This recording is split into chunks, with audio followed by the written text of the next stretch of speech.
this episode of Travelogue, we're heading out to the imperial town of Chengde, where China's royalty vacationed during the summer months. First stop, the incredible Bishu Shanzhuang, also known as the Imperial Summer Resort. Then it's onto the tallest wooden structure at the Puning Temple, before heading further afield to see the vast and picturesque expanses of the Mulan Weichang Imperial Hunting Grounds. And plenty more, so enjoy!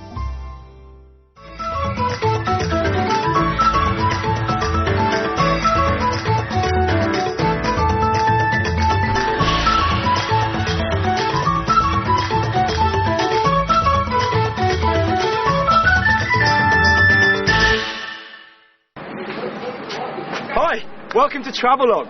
I'm Mark Edwards and I'm here at Liulichao bus station in Beijing.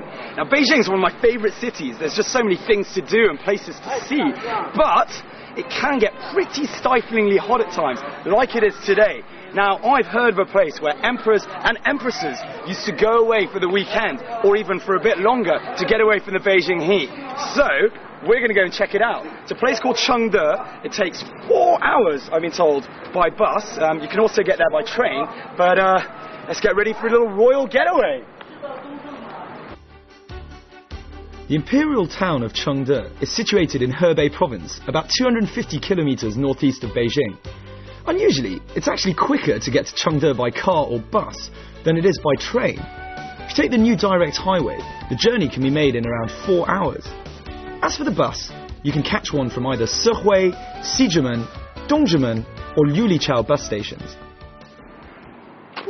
Well, finally made it to Chengde. It's taken us about 4.5 hours. Pretty swift road. And do note that it is significantly colder in Chengde, even though it's just a couple of hours northeast of Beijing. Anyway, I'm going to go and get our royal getaway going. Let's go.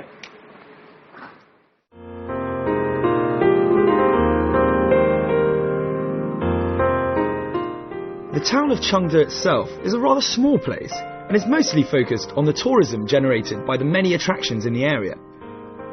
In the second half of the Qing dynasty, in other words, the 18th and 19th centuries, Chengde evolved from a hunting ground to a full-blown summer resort, as well as China's part-time centre of foreign affairs. The Manchu emperors such as Kangxi would come here to escape the same Beijing heat I was trying to get away from. They would be trying to return to their northern roots, primarily by hunting, fishing and watching archery competitions. Right, so I've arrived at the Bishu Shanzhuang, which literally means escape the heat mountain resort. Now this is the must-see attraction in Chengde. It is vast. If you've ever been to the Summer Palace in Beijing, it is way bigger than the Summer Palace. So spend at least one day here. It's got 300 years of history. I'm going to go and buy a ticket. I'll be right back. All right, let's go in.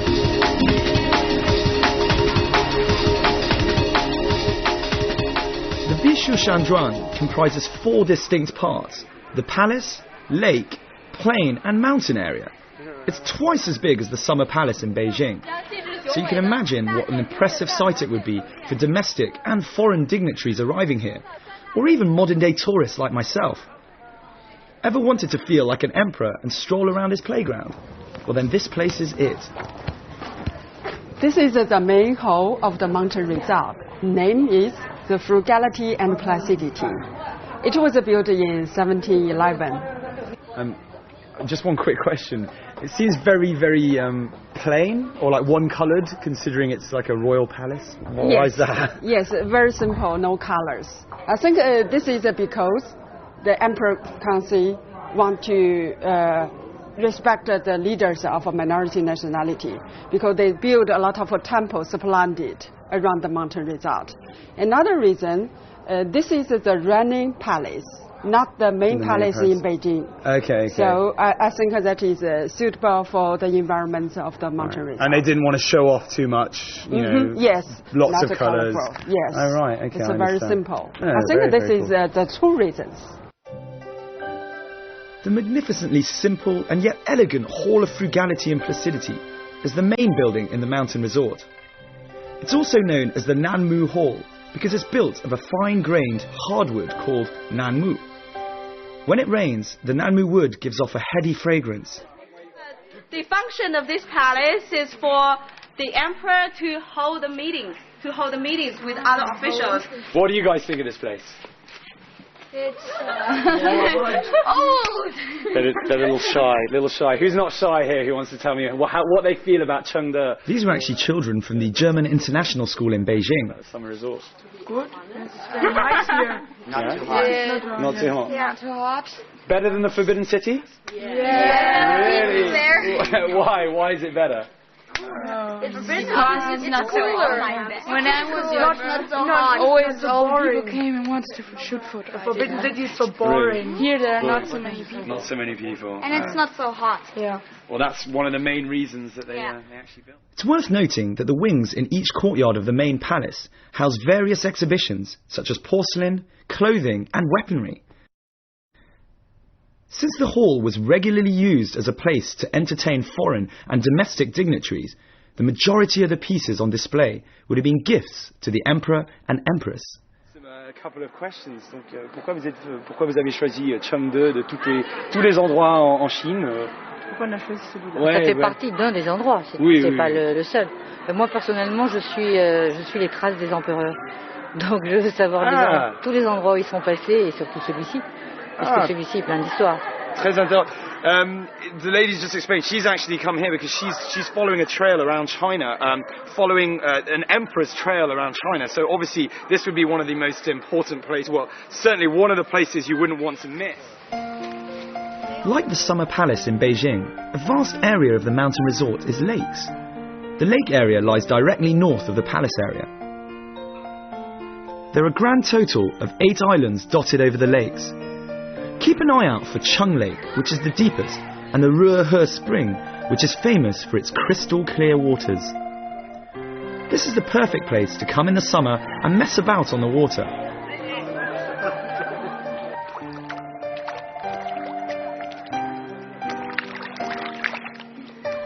By the way, many of the scenic spots surrounding the lake area were copied from famous landscape gardens in southern China.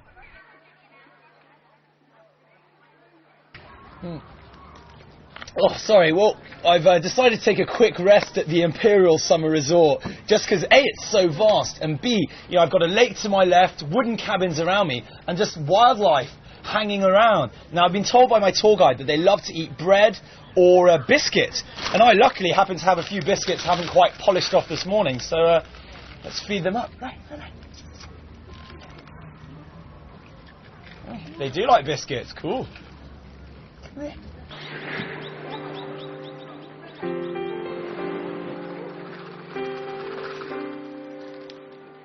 Thanks to the fantastic surroundings and the wildlife roaming freely through the grounds, you really do feel at one with nature here.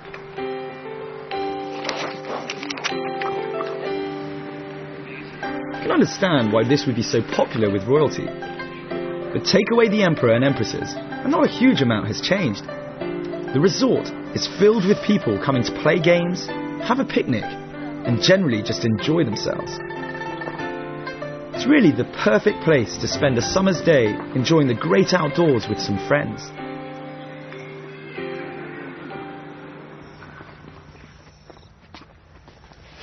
Right, well, you might think that we've arrived in Mongolia at the moment, but we are actually still in the summer resort. This is the place during the Qing dynasty where the emperor would welcome his friends and the people that worked underneath him to eat with him, play, generally just have a really good time. Now, these days, you can come here and do the same, but above all, this is a hotel, so you can come and stay in one of these wonderful yurts for 480 kwai per night, and that's 2 people can stay in there. Right, well, the summer resort is absolutely vast, so to get the best out of it, I'd thoroughly recommend jumping on a bus, one of the many buses that go around. Now, before you start screaming, lazy, lazy so-and-so, it is actually a bus ride that will take over an hour, and it's 11 kilometers long, so it's definitely worth getting on to get the best out of the summer resort. 走吧。谢谢。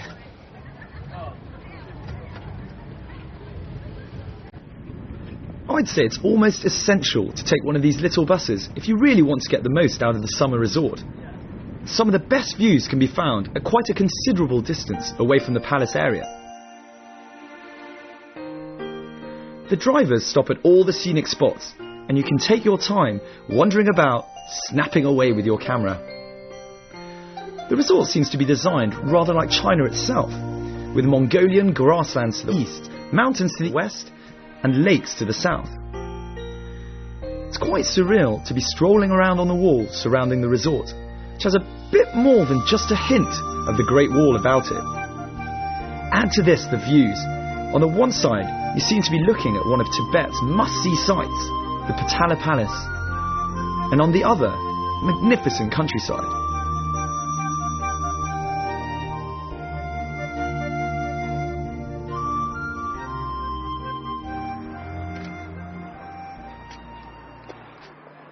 So I've made my way up to the top of the mountain resort, and really there are some fantastic views from here around at this altitude. You can see Chengde town as a whole, or even some of the temples, as you can see, like the one behind me, the small Potala Palace, which I'm going to go and check out tomorrow.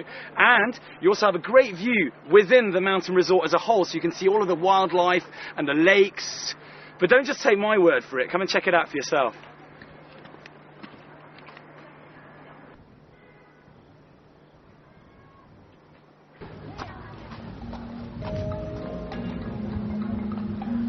Puning Temple is one of the famous 8 outer temples in Chengde city. There were once 12 temples, but today only 8 remain open to visitors. The temples were built as a way of showing respect for ethnic minorities. So you could say that they were built more for diplomatic reasons rather than spiritual ones. Not that this should take anything away from them whatsoever.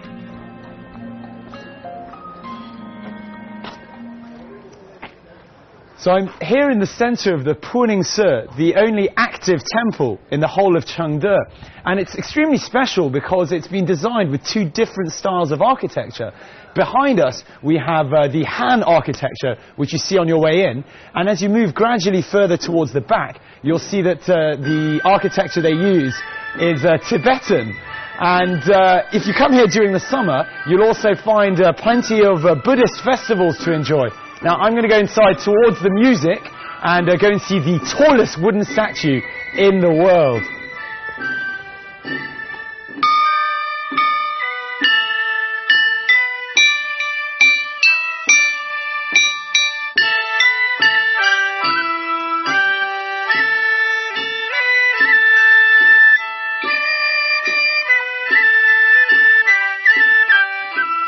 Puning Temple is also known as the Temple of Universal Peace. It was built in 1755 and is supposed to have been modelled on Samye, the earliest Tibetan Buddhist monastery. Since it's the only working temple in Chengde, don't be surprised to find shaven-headed Buddhist monks manning the altars and trinket stalls. These friendly lamas manage the domain and give the temple an air of spirituality. Without a doubt, the highlight of any trip here is the statue of Guan Yin, the Buddhist goddess of mercy. It's the tallest wooden structure in the world and weighs in at 110 tons, which explains why this place is often referred to as the Big Buddha Temple.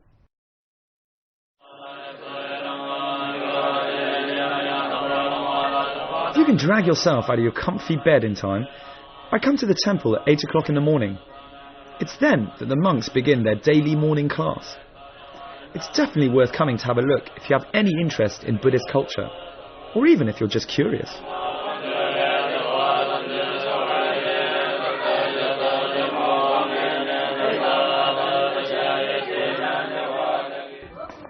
So that's the Puning Temple. Now, like most tourist attractions, you're probably going to want to go and find yourself a souvenir to give to your parents or a friend or a special little someone.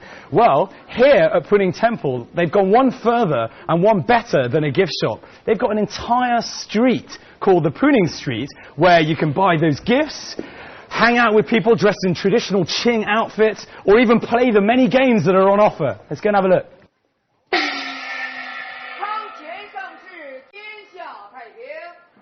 Right, So, my tour guide just informed me that I can change some Chinese money for some traditional Qing money and spend it further down the street. So, let's see what happens here. 这个是多少钱？10块钱一个。10块钱一个，可以用在那边吗？对。这个是？那个是兑换2000块钱。2000块。All right, so for 10 kwai, I can get one of these wonderful little coins. For 2,000 kwai, I can get this ridiculously heavy. It feels like a weight. I should just be doing weights with it. 2,000 kwai. I'm not going to spend 2,000 kwai on my friends. That's harsh, but I'm just not. 你可以给我10个吧。10个。对，这个是真的或者假的吗？真的。真的吗？可以用在那边。对，可以。Okay, 行。100 kwai. So let's go and spend it. Actually, wait. Yeah, look how cool that is. I'm going to go and spend that. Pudding Street is filled with all sorts of entertainers, young and old, who are all dressed in traditional Qing outfits. Do get ready to part with some of your hard-earned cash though, because you'll either be splashing out on souvenirs or showing your appreciation to the entertainers.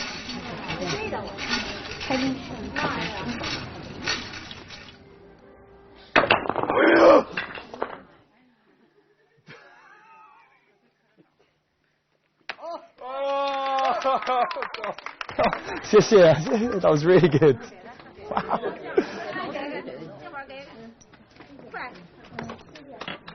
完口完等，俩手前后交代一下，拿过来，注意一扒拉说走进去，就来一个。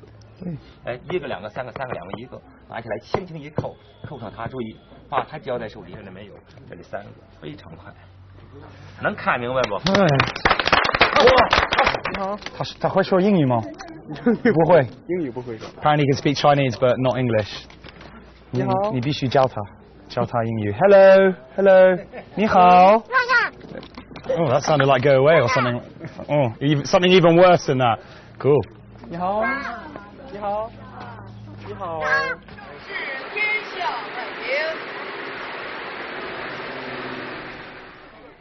Another of Chengde's must-see sights is the Putuo Zongcheng Temple.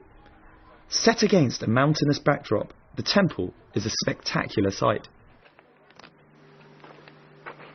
So I've arrived at the Putuo Zongcheng and I'm on my way up to see this magnificent building behind me. Now, tiny piece of advice, if you don't have time when you come to China to head to Tibet, come here, come to Chengde, because behind me we have the small Potala Palace, as it's known, and that's because it's an exact replica of the Potala Palace in Lhasa, except that it's a bit smaller, of course. And one other interesting thing I've heard is that the small windows behind are in fact designed in that way to keep out the cold, in the same way that it is in Tibet, and also so that the monks don't get distracted by any of the things going on outside. It's a bit harsh, but let's go and check it out.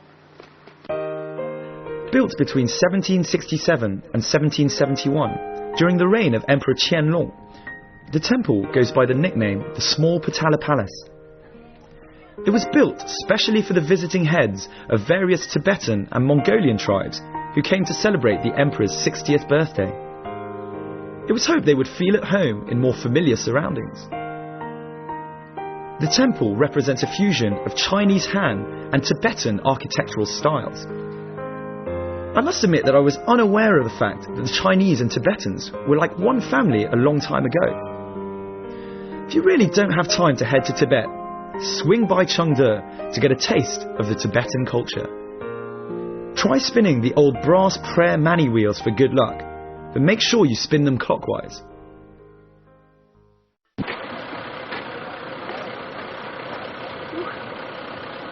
So I'm on my way to Weichang, and I've been told it takes between 3 and 4 hours to get there. And you can grab one of these tour buses.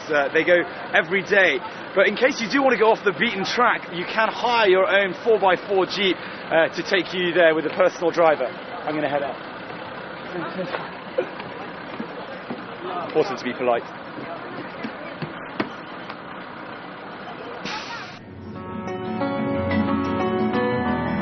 Why go to Mulan Weichang at all? Well, because it used to be the world's largest royal hunting ground. Today, it's been renovated as the Sai Han Ba National Forest Park. Lying at an average altitude of 1,400 meters, Mulan Weichang is a vast area of forests, grasslands and lakes. The area is simply enchanting and well worth strolling around on your own.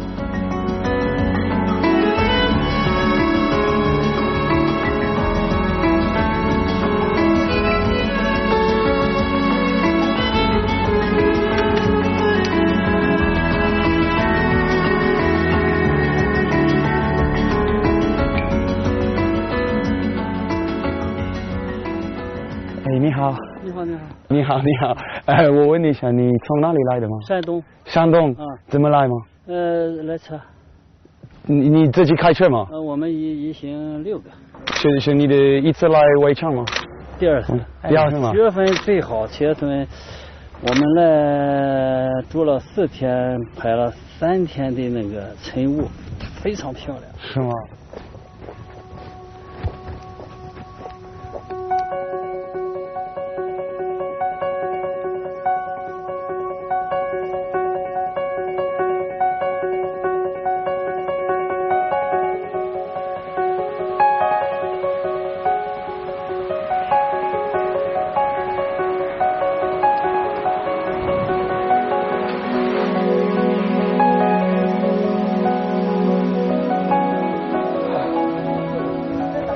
谢谢。哎 ，not bad. Not. Wow, lovely sun. Oh, actually no.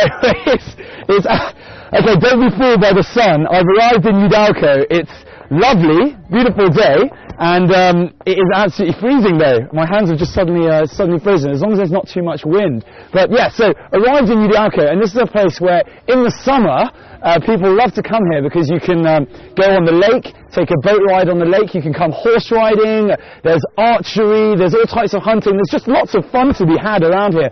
Even in the winter it's very good fun because the views of the mountain scenery is absolutely fantastic. But I do suggest you bring lots and lots of warm clothing because it really does get absolutely freezing. I'm going to go check out the Moon Lake behind me. Here in Yudalco, I feel like a little ant strolling around the vast expanses of nature. Crystal clear lakes, forests and hills as far as the eye can see, and wildlife running free. There are several guest houses and hotels scattered throughout the area. They offer all the amenities you'll need, as well as certain fun items during the weekends and public holidays, such as karaoke, mutton roasts, and lots of dancing and drinking. If you're looking for a weekend outing from Beijing to get a rounded experience where you can immerse yourself in an intriguing variety of cultures and find yourselves humbled by the sheer vastness of nature, then Chengde and its adjoining hunting ground at Mulan Weichang are definitely for you.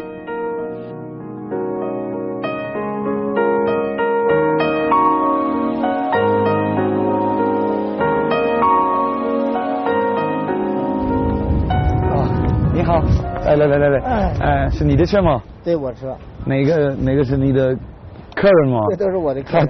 从那边来吗？我们从四岸坝森林公园过来。是吗？他们是从哪里的吗？他们从那个广州。啊，广州，干嘛？他们搞摄影。如果我跟你去，一天是多少钱租的？一天我们是从早到晚，一天350。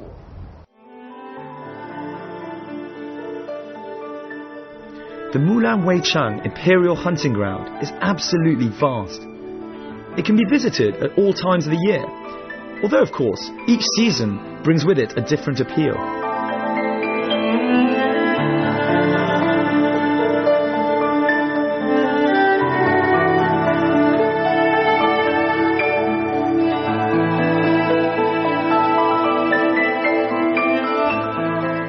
It is at its most popular during the summer, when the flowers are in bloom and a wide variety of activities are on offer. The colours during the autumn are said to be visually spectacular, so the area, I'm told, is taken over by amateur photographers. In winter, when there are fewer tourists due to the temperature, skiing is available.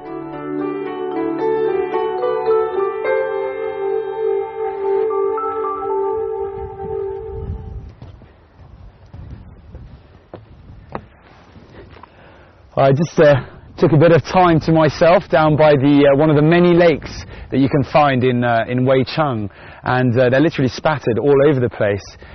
So calm. I just sat there taking in the nature, and it does make you feel a million miles away from Beijing or the hustle and bustle of a major city.